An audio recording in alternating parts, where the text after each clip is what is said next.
Well, a quick welcome to everyone. I know you guys are jumping in here as we get started. We'll give it a few minutes, let folks jump in, but we'll start in just a minute or two. But we're excited. As I'll say this again as we get going, but there is a Q&A function below, so we'll get to those questions at the end. But we'll be mindful of time. We'll be able to stick around a little bit afterwards to answer those, but we'll keep the presentation on time. So we'll start in just a minute. And in the meantime, we'll tell all the fun stories about all of the children that we Yes, see yes. everywhere and how crazy ASI gymnastics is on Mockingbird in a good Totally way. necessary, but also Here in crazy. Dallas. Yes.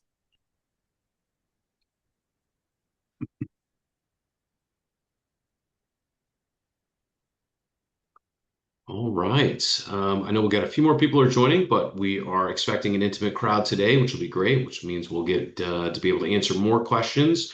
But as we kick off our Leader of Self series, super excited to have everyone here as we get started on this and talk first about the foundation of effective leadership. So, just a few housekeeping matters. You are muted, but the chat is open. We do want you to drop in questions, comments, light bulb moments. We're watching, we'll be looking at that and keeping it interactive. Also, we tend to find in these types of presentations, whether live or in webinar, that this will kind of get you thinking about other resources you've seen, other articles, great tweets, etc. The patchwork and the quilt of leadership knowledge and leadership experience is quite broad. We've all learned, as you'll hear from a variety of different sources, to get to where we are. And as we continue to learn using any of those resources, fantastic. So if you've seen something that really inspired you, go ahead and drop that in the chat or Q&A as well. This is being recorded, so you'll be able to get it within 24 hours. So if you do hop off early or you need to jump off to take a call or something, put yourself on mute or whatnot. You're already muted, but if you need to jump off, you can revisit that content later. And we'll do the Q&A at the very end, but we will be looking at those comments along the way. We'll capture and address as many of those as we can. And the presentation itself is, of course, a formal reminder of what we can be doing informally as growing leaders. So if you think of something 2 a.m., you wake up in a bolt of sweat and go, oh, I didn't ask that question. Then you'll have our contact information at the end. Reach out because we definitely will want to talk about that. So to jump right into the intros, if you don't know me already, Bill Richmond, happen to be slightly schizophrenic, which is also means a serial entrepreneur across a couple of different industries. Really, my focus is on helping people through broken systems, first in the business law sense, and then over into the healthcare space with my company Care Guide, as well as doing some other fun things as well in the legal tech AI space, as well as legal and comedy, helping some people through my show Hardly Legal. So I'm based here in Dallas. I have two young kids, 7 and 4, as you heard about earlier. So a little context to understand exactly where I'm coming from when it talks about a leadership journey, having started companies, grown teams, learned a lot of good lessons, a lot of hard lessons along the way. And I couldn't be more thrilled to be doing this with Lucinda, who many of you know already as an amazing leader. And similar, I'll let her talk about her background, but just as a quick thank you for the opportunity to be able to do this with her and to get so much experience in our informal conversations, whether we're watching football, enjoying a beverage, hanging out with the family and the kids. Just love to be able to learn from her. And so that's the brainchild, and that's what she did to put this together. So, Lucinda.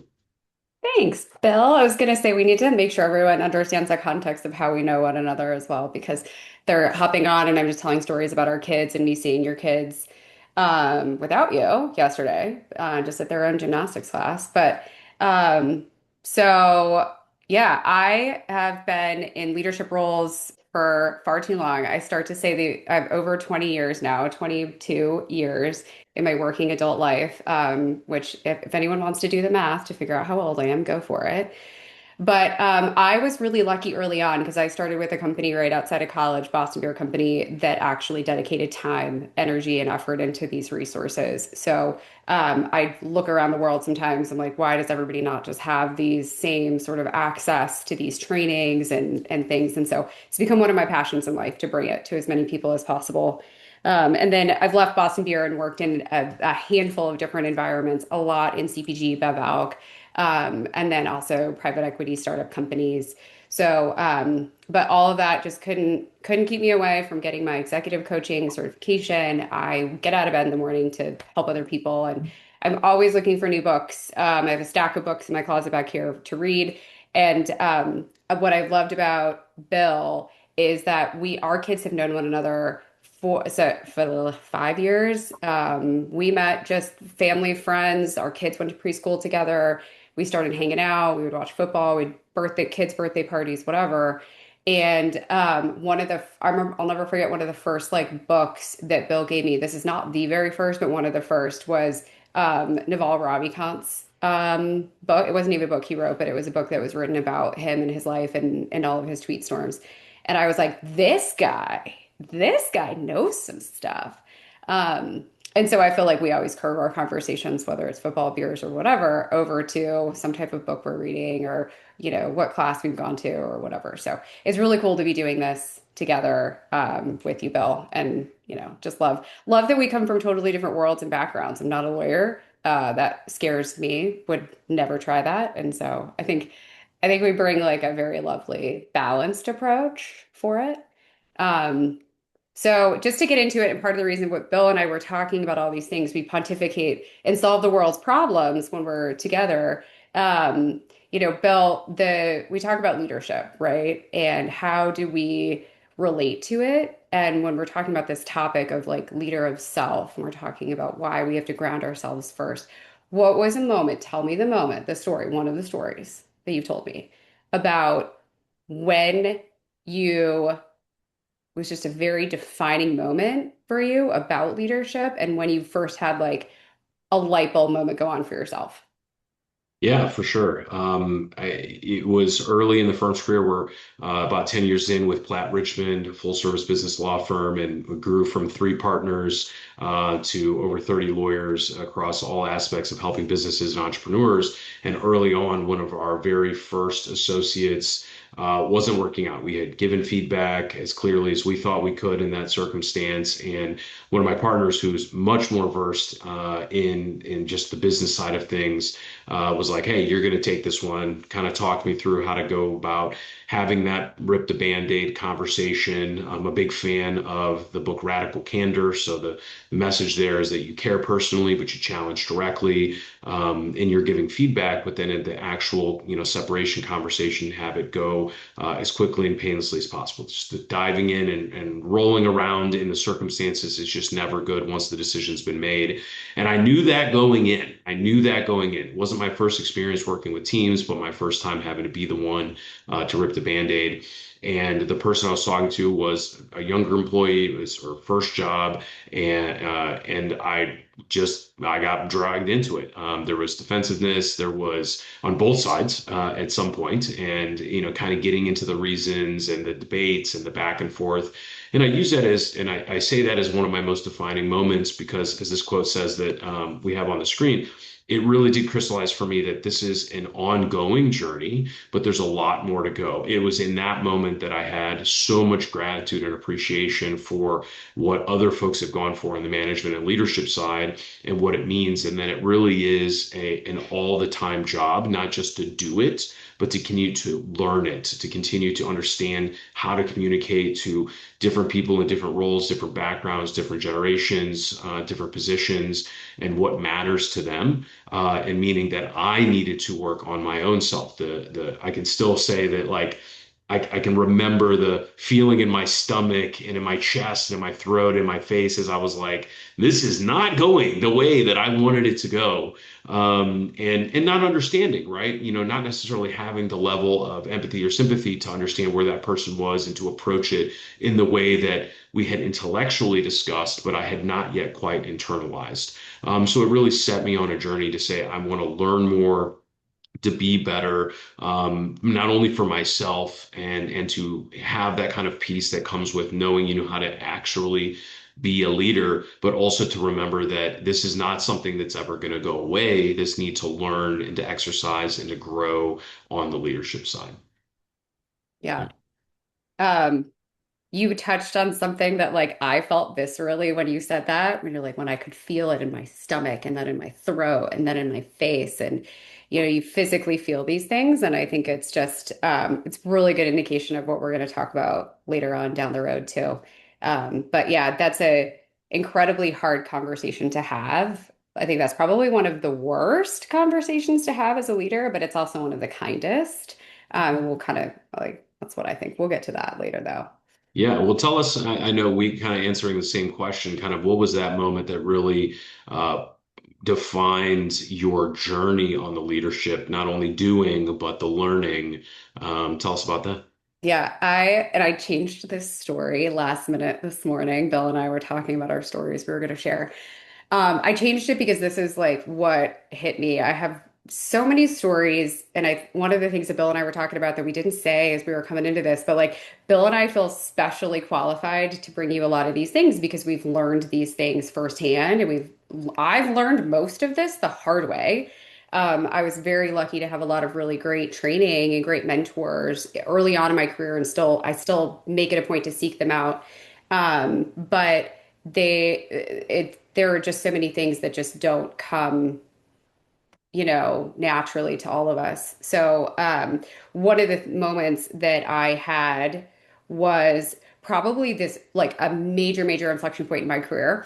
And the whole thing that we want to talk about today is leader of self, right? Everything that we're focusing on about how you can be a great leader before you can be a great leader for other people. I missed the airbag moment.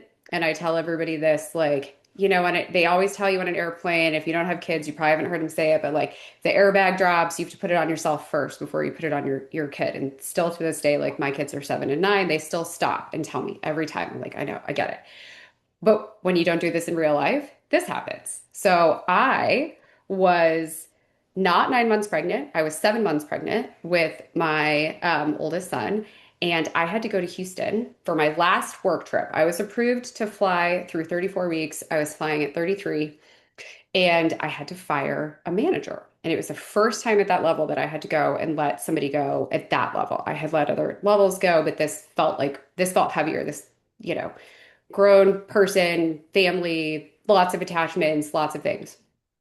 So, um, I didn't listen to my body.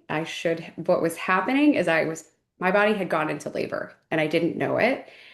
So we kind of talked about it over the weekend. Should I call the doctor on Monday? Okay, because I was flying out Tuesday. Okay, I'll call the doctor. Didn't call the doctor, got too busy, sat in front of my computer and did emails for 9 hours that day. Got on the plane and had a successful conversation. I think that conversation itself went as well as possibly could. Cut to that night, I'm driving myself to the hospital at midnight in Houston, in a city. I don't live in Houston. I live in Dallas, to go give birth to my oldest son. And I gave birth to him 7 weeks early. And I did it by myself. My husband did not make it. And I say by myself, there was 13 people in the room with me. Very, very wonderful facility, amazing, amazing hospital, amazing NICU. So now cut to, I have had my first child. I'm in Houston. He's in the NICU. He will be there for 2 months, maybe. And I'm looking around like, what the hell just happened? And it was the first moment that it hit me to my bones that I didn't prioritize myself over what I thought was a more important work objective. And because of that, we had this really incredibly hard journey to go through as a family. I have an amazing husband. We lived in an extended stay hotel around the corner. I worked for a few weeks in the NICU because I was not even ready to go on maternity leave. All the moms out there will get that. Um, but I remember having the conversation with my husband, like, why didn't we call the doctor? Why didn't, now to be clear, we would have had him anyways. My body was already in labor. He just would have been born in Dallas here, not in an extended stay hotel. So, but that moment coupled with a series of them after that, and as I evolved as a leader in a like coming from a parent's perspective, it really crystallized for me that in order for me to be the best version of myself, the best leader for other people, I have to be the best version of myself. And so that moment has what's allowed me to take many more pauses and stop when I need to stop so that I can show up differently for people. Um, and that's what's led me to this coaching journey and everything else. But that's an probably extreme example, but it was really sometimes it takes those life-changing moments to really hit you like what you've been trying to figure out, but just haven't been able to put pen to paper on it, like hits you square between the face. So so kind of getting into that, after that story. My son is 9. His name is KJ. Everything is wonderful. We had a wonderful NICU staff. We had wonderful everything. It was great. My team was wonderful. Boston Beer, the company I worked for, couldn't have been better. Um, but that story, coupled with Bill's, demonstrates that the whole point we're here is the airbag analogy. I use it every day. I don't think I even knew the airbag analogy until probably a NICU nurse or somebody gave me that one as a mom. But it's so true because if you don't stop and you don't actually get in tune with yourself, whether it's a good reaction, a bad reaction, you're not going to be able to lead other people first.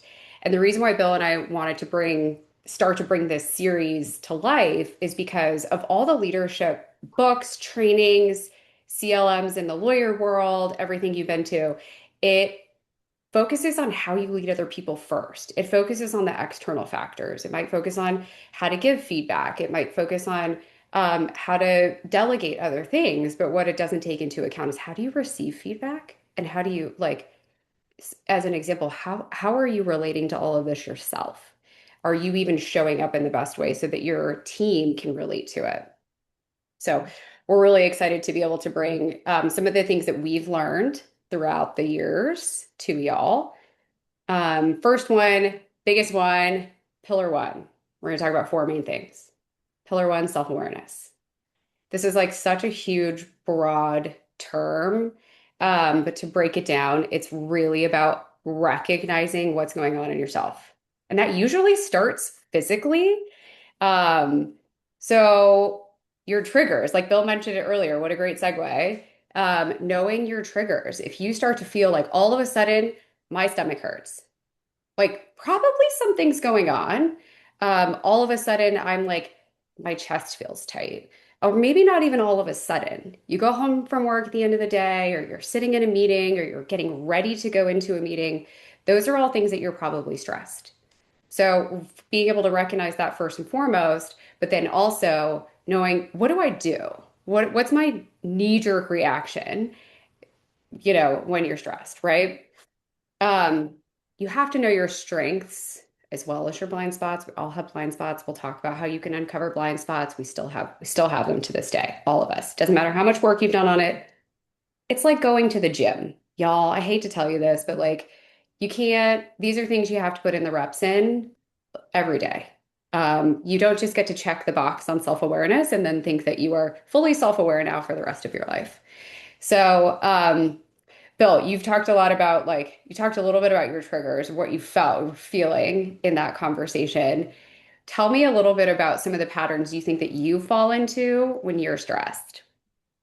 Yeah, I think the stress can take different forms, right? It can be a productive stress around trying to get a project done, a deadline out, knowing, hey, I've got to be on a webinar at a certain time, and understanding that those are going to be moments where, because of mental focus, because of adrenaline or other reasons, you're not necessarily in the best space to have the kind of communication you need to have.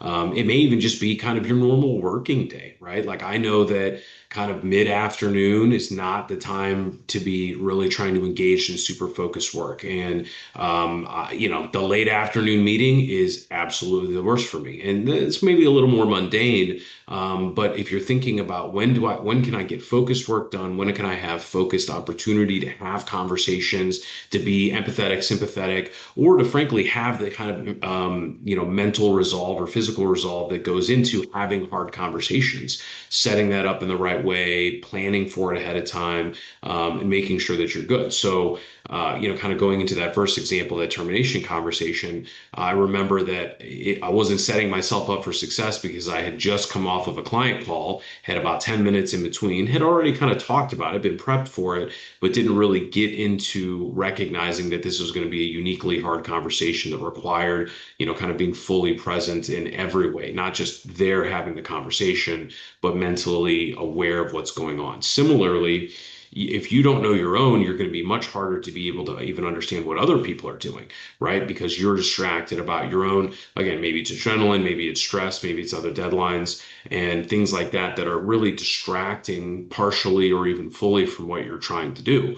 So for me, when I see that, like a key trigger can also be just recognizing that in my own life, I can get defensive when it comes to receiving critical feedback. And when I say that, I mean in the sense that, like, again, it's in the body. It's like the face getting hot, right? Maybe nobody can see it. I don't have like a flush that occurs, but there's something where the brain isn't fully actuated for the conversation because of an emotional response. And sometimes that's justified, right? You're going to be in the conversation and someone just goes off the rails, says something that's false, says something that is a gross exaggeration, says something that's completely irrelevant. And you're starting to go, man, you're wasting my time. You're wasting your own time. This misses the point.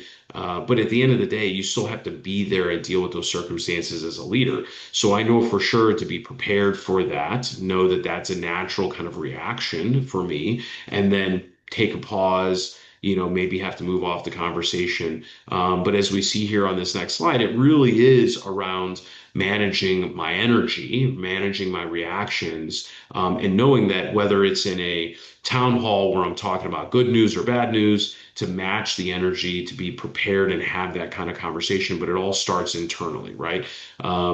Sometimes, and I talk to folks all the time who have this, if you're a high performer, you might go, okay, I missed the meal. Well, I'll eat when I get to the office. And then all of a sudden you're back to back, and then it's lunchtime, and you're working through lunch, and then now you've got to have a hard conversation at 1:30, and you haven't eaten and you're stressed and it's a long day.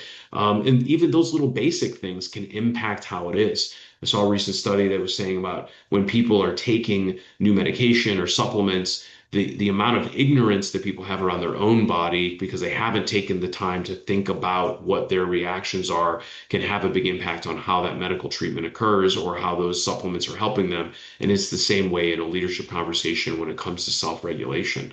So again, this one on the bottom left that Lucinda put in here, choosing your response instead of reacting on autopilot. There's a time to act on autopilot. It's not in a leadership conversation, right? Or you can do that once you've trained yourself to have the autopilot controlled, self-regulated reaction. And so you can only get to that, like anything, through practice. If you're a golfer, they always tell you you can't think during the swing. The thinking is for practice. When you get up there, your mind has to Yeah. be on performing, but you can only get to that place where the autopilot is the right reaction if you've been working it all the way.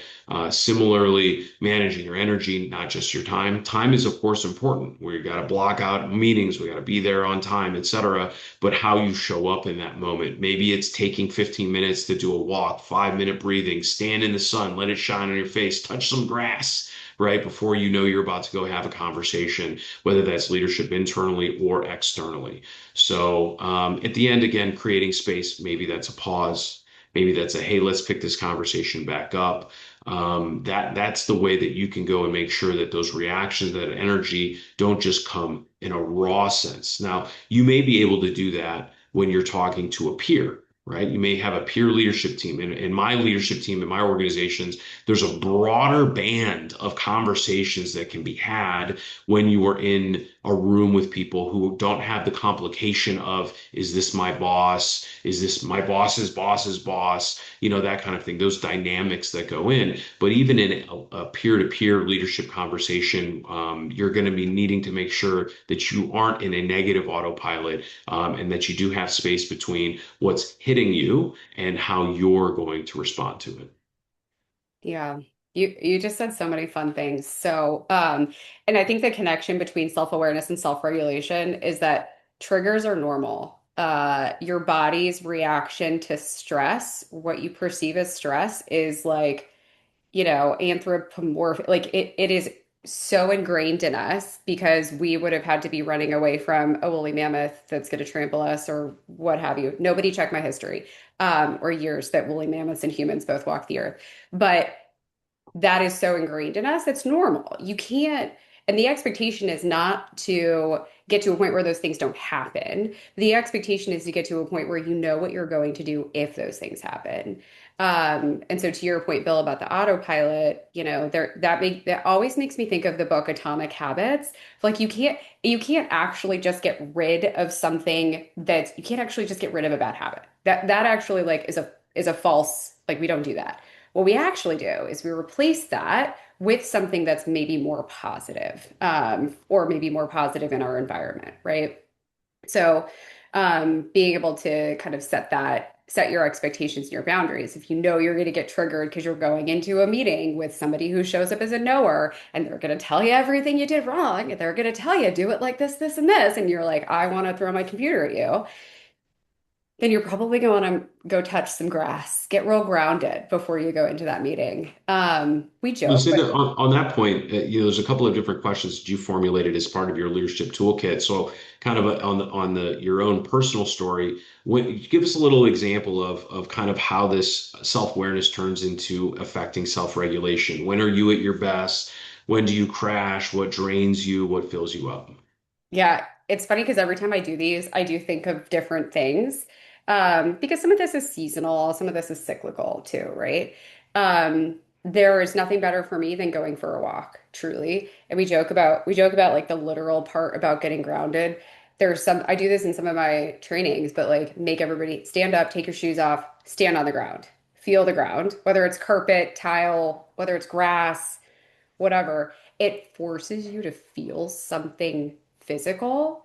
And taking down those mental barriers is huge for me. Um, Changing my environment.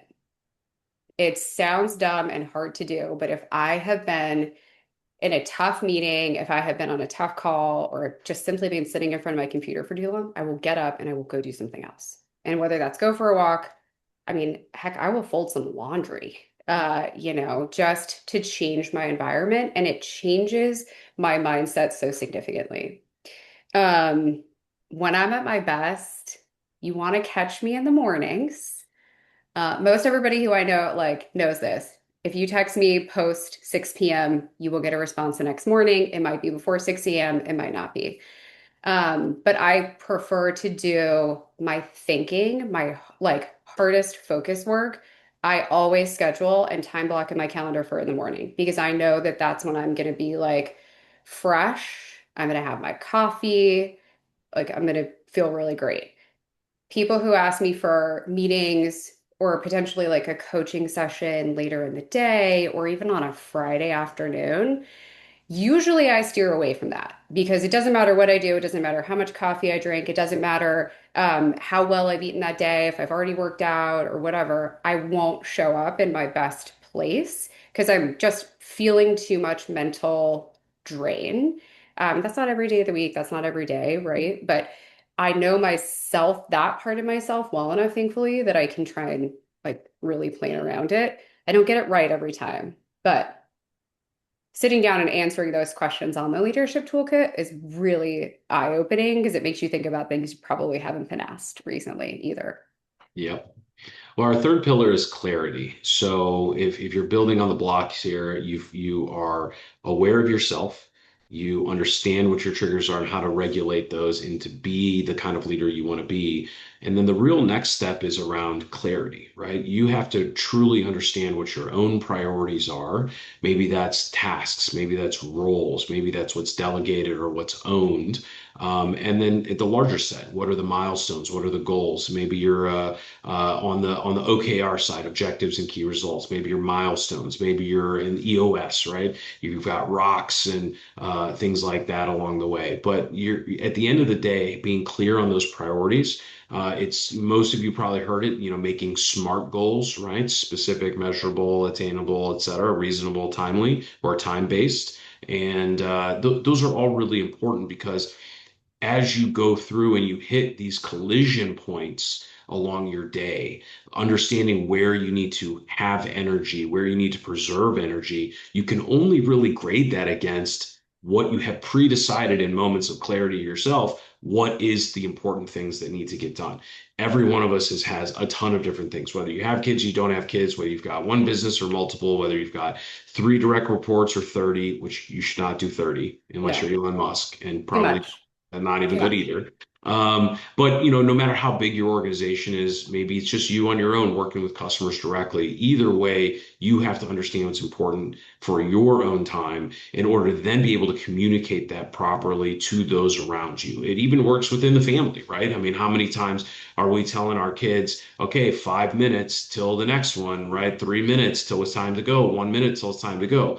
Is it likely that my 7 year old's already in the car? My 4 year old is now, taking a knife to another kid? Yes, that's what happens. They're a little different. She But we, doesn't really do that. She's a sweet human, y'all, but she also yes. don't get Yeah. in her way. Yeah, she just mentions she has the knife. But at the end of the day, also that clarity ends up being a kindness. Whether you're having that separation conversation, whether you're giving feedback, that clarity is what is necessary in order to get everyone on the same page. If you're unclear, you create confusion. When you're clear, you create confidence. People understand this is the path we're on. Maybe they don't always agree. Maybe they are going to have a moment or a session where we're debating and then we make a decision and we move forward and we go that way. If you leave those off, they become just that much harder. You create a clarity debt. You create something that will later have to be dealt with, whether again it's tasks or roles or goals or even what we would call the characteristics of how we're going to do it, the journey to achieving a certain goal. So, for example, again, I mentioned radical candor. In one of my companies, we have one of our top three values is radical candor with a shared purpose. And every town hall, I go through the same thing, and I say, we're talking about this again because it's a reminder of the practice of our values around being very clear, caring personally, and challenging directly, remembering that we're all here for that same reason. Now, that reason isn't just the bottom line by itself, but it is around, are we having the right working environment? Are we communicating with each other in the right way? Have we set the same goals?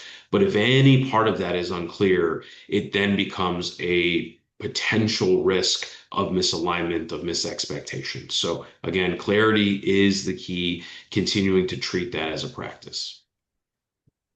Yeah, and you touched on something that I think connects clarity with courage, which is our last pillar really clearly. No pun intended. Clarity, clearly. You did that. See? Bill does stand-up comedy, y'all. I don't know if you mentioned that earlier, but serial entrepreneur. So, being clear about things, and this is, we have so much more content to give you guys, but one of the things is like the ability to say no and the being clear with your own, tying that backwards, being clear with your own boundaries, right? Being clear with people like, hey, I have this time blocked and, I'd really much prefer we do this tomorrow morning, whatever that looks like, right? Um, but so then to tie that into courage is hard. And I just flashed on, The Wizard of Oz, which with the lion, the lion. Um, it's hard. We talked today about the hard conversations. Bill, you touched on one of the hardest that you've had, but being able to make the tough calls too. So connecting this to being able not just to set the priorities, and I love the OKR, Measure What Matters, amazing book. Also love EOS with the big rocks. So many good systems.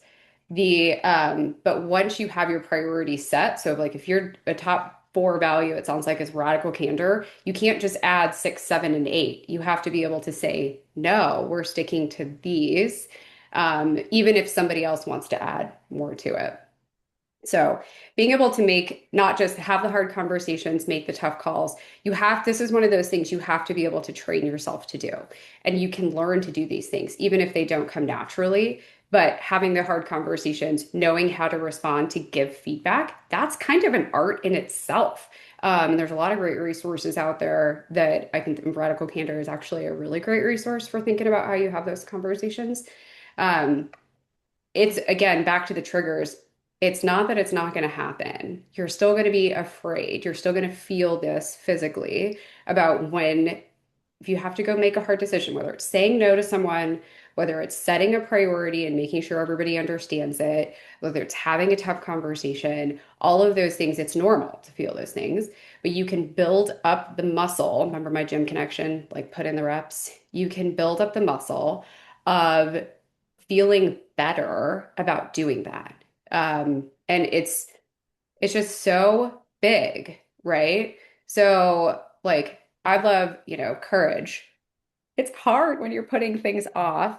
And so I want to flip this to Bill a little bit. I'd love to know, this is kind of these questions are on our some of these questions are like gives you a little bit of a gut check on the Leader of Self toolkit that we're going to send y'all.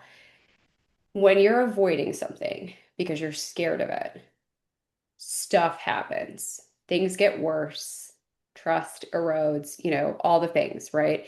Think of a time when somebody came to you way after the fact and said, remember the time you said this? Remember when you did that? And you're like, what? An entire lifetime has happened between that and now. Have you been thinking about that this whole time? What has been going on? Like how do you relate to a person like that? So, Bill, do you have anything that any conversations you've been avoiding, any decisions you've been putting off? Yeah, I mean, I'll tell you personally, it's something where there's again in the radical candor space, there's a ruinous empathy. Ruinous empathy is where you care personally about people, but you don't challenge them directly. So that part of the matrix in Kim Scott's book is really spoke to me because I thought, okay, well, I'm just hoping it's going to get better, but. It's really, there's no reason. It's just a hope. And really, that hope is around me not having to walk through my fear. And one kind of there's a lot of different metaphors and analogy, but one if you've ever played video games, you would go the goals are where the enemies are.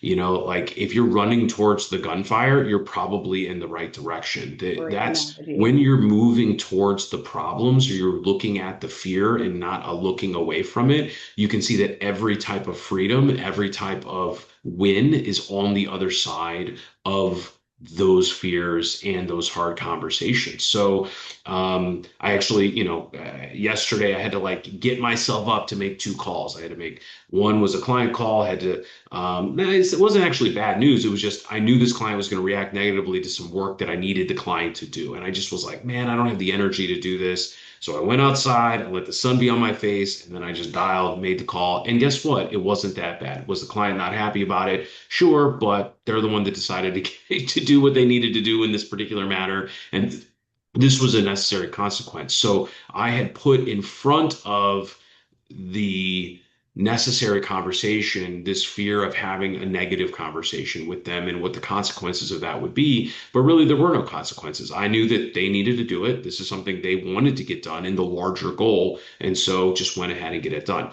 And some folks don't have that. So I would say, like, for example, my CFO of my healthcare company, he has no problem. He might be the opposite, where I'm like, all right, hold on. We got to like kind of think about this before we're just like kind of shooting from the hip. You can do that with me and the leadership team, but that's a lot harder when you're doing that with folks who are lower down in the hierarchy and understanding the power that your words have when you're dealing with them.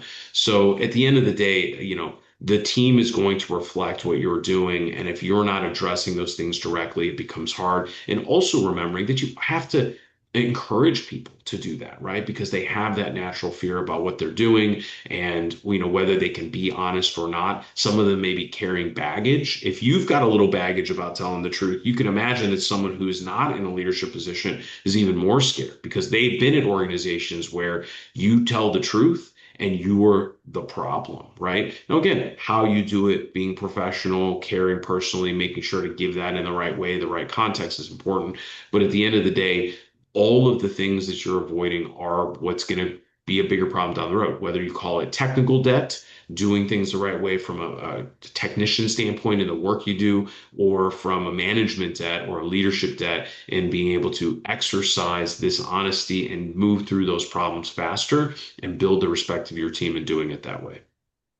Yeah, that's incredible. And you It's incredible advice. I love the analogy of the video games and running directly into the gunfire. We got a Nintendo Switch over Christmas, so my boys are really excited about that. Although we've mainly been playing Mario Kart. So, but the thing that I say too is if you think about this in a different type of metaphor, like the fastest way through something is straight through it, not around it, not in front of it, not hanging out over here to the side. It's, the same thing. It's what you made me think of when you were talking about running directly into the gunfire.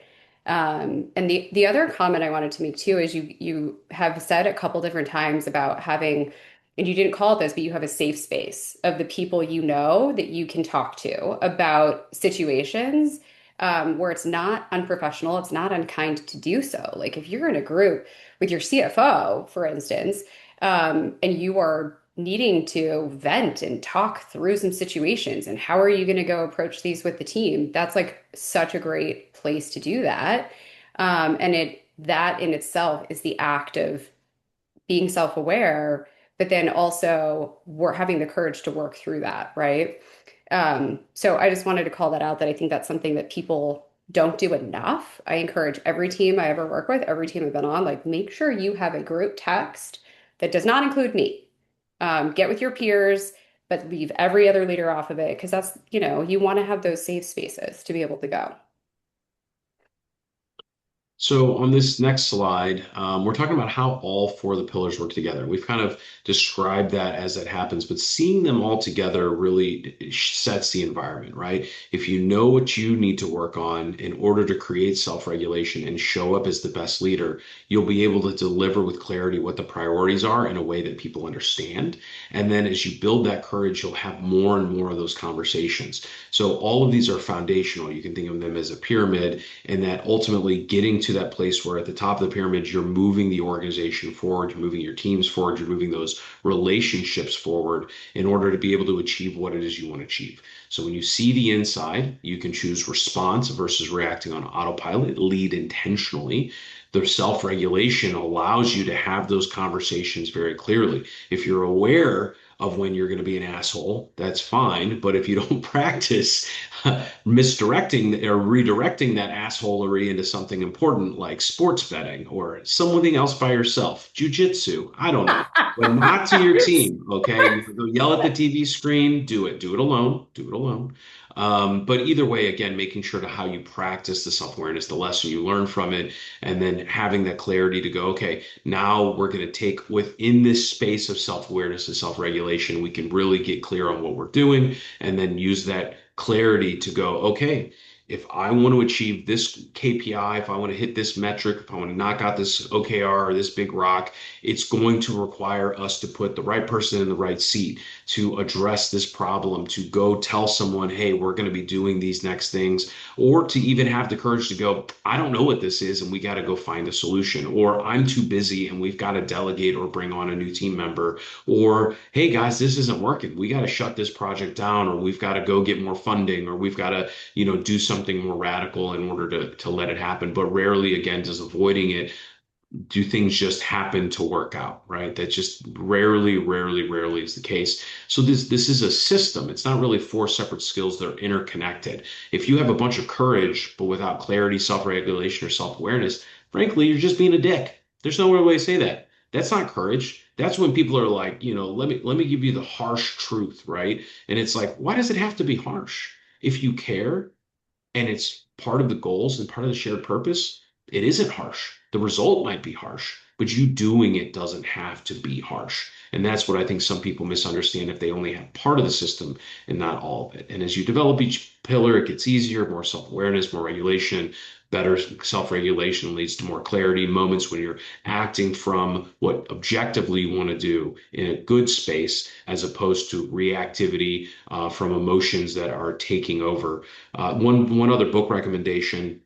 Make a There's a list. book called Switch by the Heath brothers, and we'll make sure to put that in there when we're sending things out. But it talks about how everyone has a rider and an elephant. The elephant is the emotion, and sometimes you need the passion and things to break down big barriers, and that's where the elephant's strength is from.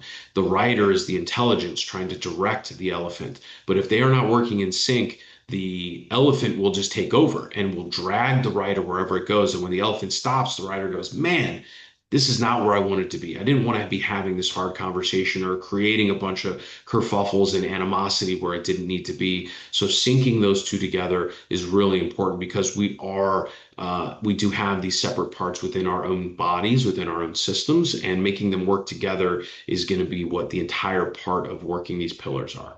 So at the end, it's a flywheel. You keep getting it, it goes better. I like to say a spiral up, which works great with the flywheel analogy. It becomes easier, it becomes muscles that you've exercised, and they become the default so that you can be on autopilot, but autopilot in the right way, while again, still realizing that even if you're autopilot with one team and one relationship, you're going to continue to have new relationships, new teams, new dynamics, new environments. So this is a practice. It is a system to continue to have, not just a great, I learned the skill and now I'm done. Yeah. I love that. I also love that book recommendation. I'm gonna save my next one. You just made me think of for our next webinar. But there is two very different parts of our brain that we experience emotion versus rational thinking. So you just made me flash on that with the elephant and the rider. I think that's wonderful. So, to build on all of these, okay, so here's what we want all of y'all to do. So, what do I do with all this information, right? You're talking about a leader of self toolkit, you're talking about a bunch of books. What are we going to do now? Maybe just pick one and start, right? So, maybe we all start with self-awareness over the next month or so until we come back together. But think about one thing, and I hope that with Bill sharing Bill and I both sharing these stories with you during this webinar, that it has made you think of something or reflect on something in your own life. I want you to pick the first thing that hit you. Right? Was it a situation? Was it a I feel this? Was it another human that you can't stand and you just want to go tell off? Or you also made me think of Bill, the like, no offense, but like the people who are like, I'm like, that's not a positive way to give feedback. That's courage without self-awareness. Um, but whatever it was that you envisioned, I want you to start with that. Um, you cannot do all of these things at once. You can't go to the gym and do arm day, leg day, and then go do arm day, leg day again. That's probably a bad example. But I mean, I go to the gym, but they tell me what to do. I go to classes, and they tell me what to do. But I know that I'm sure as heck couldn't be doing triceps today because we did triceps yesterday. Don't do them all at once. Um, be aware of what you're doing when you're doing it. So noticing. And the biggest thing that I'm going to tell everybody on this, that's the hardest thing for anybody to do, get on your calendar right now and block an hour next week. Block an hour for yourself. Monday morning, Friday afternoon, block it during a time.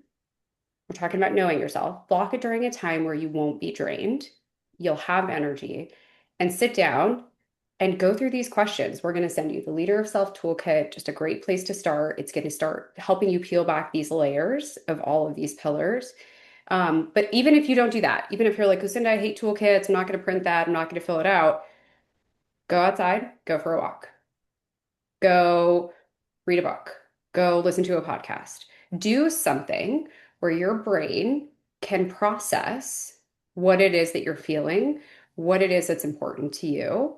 That in itself is a talent. It's also an incredible talent to put an hour in your calendar and keep that hour in your calendar. Making dates with yourself and keeping them is a big, big thing. Um, so don't wait until you have time. You won't. Prioritize this now. So that's all the stories we had. I had to include a Naval Ravikant quote in here because I wouldn't know of all of his amazing wisdom if it weren't for Bill several years ago when he told me about that book. But I'm going to pause and see if we have any questions. And I can't So we see. do have one. Yeah. We have one from Chris Miller. Thank you for putting this question in. The question is, when leading a team, is it recommended to be upfront and open to the team members with your personal triggers and pitfalls? So there's a little of a chicken and egg on this, which is you can let people know. I kind of treat it as the higher up it is, the easier it can be to say, hey, this is going to be a bad spot. So again, if my VP of operations or one of my law partners is like, hey, or like Lucinda said, after 6 o'clock, it's just not going to be a good time. I've got the kids, I got other things. I'm off for the day. I've been working all day, and I'm not going to have the mental energy. That's generally something you're going to be easier to share. If it's a recurring thing, one, again, start with that self-awareness and work on yourself, right? If you've got just real strong triggers around a particular way a report is given or how someone is, like, for example, for me, if someone starts off a response to constructive feedback by giving something that's like, well, I didn't do the work right because I didn't have time to do it. And it's like, but you did have time to tell me that you didn't have time to do it by the deadline. And we could have done, I mean, I'm getting pissed just thinking about this example in my head from last week. Um, I'm and laughing, but knowing, it's so real. The struggle is real. The yeah, triggers yeah, are yeah, yeah. real, y'all. So I can tell people that, but it's really how you communicate it. So in that example, that's an objective thing that's not good, right? If here I'm going to tell you this is a problem. So what I would say is take an inventory of your own personal triggers and pitfalls and decide, are these ones that are going to always be around and that I probably can work on, but it's going to take a longer time. And they are coming up right now, and I need to communicate those. Be judicious in who you're talking to about that to make sure that you're talking to your leadership team about it, making sure they're good. There may be things that they can adapt around it. But if you're close with your team, they're going to understand it. So, for example, we use Culture Index, and Culture Index really does say if you're you're a middle A. So I'm like a middle A, high B. A is ego, B is social build or like sociability. I'm faster moving, and then usually less detail oriented. So all of our teams, everyone knows top to bottom what everyone's culture index is, and they have little profiles around what are the strengths and the minuses. So it could feel a little revealing to say, hey, this person's not always, they can be detail oriented, but they're not always detail oriented. That's not their default. The reality is that's just who you are. That's kind of built in. Not that you can't flex sometimes, but it does become hard to do that. So using tools like that already have the language will often be a better way to communicate. This is how we can work best together. And it's why those tools, whether it's Myers-Briggs or the Enneagrams or those Strengths types of things, finder. Oh, it's I was really going to say just Enneagram seeing too. people for who they are and seeing yourself for who you are so you can maximize that. So I would say in general, yes, be more upfront and open, but also recognize that your team, is it going to be fair for your team to have to live with your baggage? And maybe some of it is, and maybe some of it isn't. And you have to decide, is my organization to be defined by these certain types of baggage or triggers? And sometimes it is, right? So a lot of successful organizations have folks who are on some level of the spectrum, right? And people go, you know what, Steve Jobs, he can be a real dick sometimes, but the other factors are okay, right? And I can live with that. Or maybe you work with a Jeff Bezos and says, hey, I don't want to have PowerPoints, right? Everyone sits down, we look at the presentation for 20 minutes silently, and then we decide we talk for the rest of the 40 minutes. You might go, you know what, I can't stand that. I want people to be prepared. Well, that sounds like you probably need to find another organization. But really decide, is the organization going to be defined by these triggers and pitfalls? And is that okay? Or is this something that you're going to need to see a therapist, see a coach, work on a leadership, join our cohort, etc., right? Some way to be able to work on Okay. that. Yeah. Yeah. The only thing I would add, you didn't ask me to add anything, but I'm going to, is that all the things you just said, Bill, are to me fall under that clarity bucket. Once you have figured out your boundaries, so if you feel very clear on like a few of the triggers, like the examples that Bill just mentioned, I think it's okay for you to share those. And the other thing I will say is that it doesn't matter if you share them, your team will figure them out. They will know. Think of any leader that you're like, like Bill's point with Steve Jobs, that guy's a dick, because of whatever reason. I have no, like, nothing against Steve Jobs. Just an example. But they will figure it out. And I think for you to set your boundaries up front is very good. I also think that there's a world in which that sometimes things come down from above. They are directives from leadership. leadership above you, you may or may not have control over them. And I think it's okay to share those things. I think that the more transparency you can share, the better. That's my personal style. My teams have always known, Lucinda's a stickler for, I mean, I'm a stickler for a lot of things, but I'm a stickler for the PowerPoint slide. She's going to ask for it this way. I'm a stickler for deadlines. So they figured that out without me having to tell them. But I think you being able to say, hey, I don't do well after 4 p.m. Let's not have any meetings after 4 p.m. I think that's a very kind and very wise thing to say. 100% agree.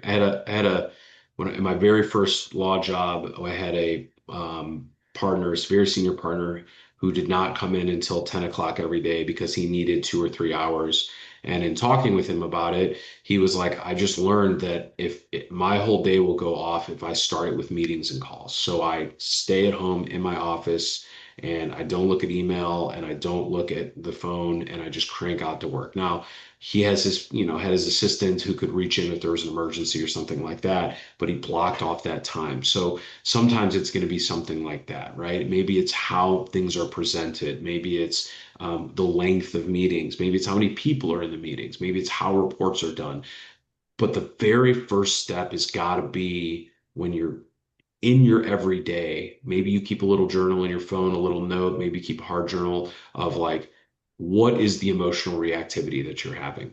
The other one that people sometimes forget is to write down when you're not having an emotional reaction. When are the moments when it's a positive reaction? When you're just like, I'm in this flow state, whether it's with people or other people. You got to note the positives and the negatives in order to have a full understanding of the environment in which you're in and the environment in which you're best in. So just doing that little part of this exercise and creating that awareness is going to be better. I'll say one last example.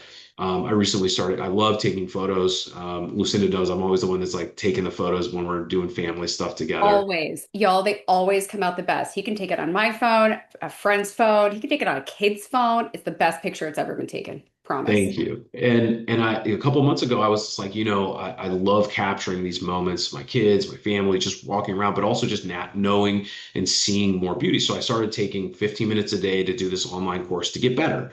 And in just a couple of weeks, I've started seeing more opportunity to appreciate the beauty around me. Maybe it was a hotel lobby that happened to have light in a certain way. Maybe it's a moment that the kids are playing that we can capture. But when you start being more self-aware and training yourself in this, you'll go, oh my gosh, I was missing all of it. And you'll be able to appreciate it and then be a better leader across the board. So it's a practice, it's a system. It's not just a march forward. It's one step back, 3 steps forward. There's good days, there's bad days. But most importantly, you can do it. You can do it. You deserve it for yourself. You deserve it for your teams. You deserve it to help create the life that you want to have professionally and personally. So we're so thankful that you're here today. Lucinda, you had talked about what's next. Yeah. So, one of my friends who works with me, her name's Amanda, reminded me that I need to take pictures. So we do have to take a picture before we go, Belle. But if we don't have any more questions, this is your last chance. You can never ask Bill and I a question again. Please get it in now. You have 2 seconds. No, here's all the places you can reach both of us. We are here. We love this. Obviously, we just shared stories and anecdotes for an hour. We could probably go the rest of the day if anyone wants to stay until 5 p.m. tonight. What we want you all to watch out for. We're going to share a couple things. We will share the recording. We will share this Leader of Self toolkit that we have mentioned multiple times. So watch out for your email in that. We are going to continue this conversation. So this is a series. If you have things you want us to talk about, please shoot it to us. But we are going to do this February 26th, same format. So tell your friends, tell your colleagues, please bring everybody. And then what Bill and I think we're most excited about, I'm most excited about is we want to get like off the black screens and into a more, well, still maybe virtual for some of us because we love people from everywhere, a more team focused environment on people who want to really dig into this information, dig in beyond what we can tell you on a webinar. We will be starting a live cohort and a group, so look out for details with that in March. All right. Thanks, everybody.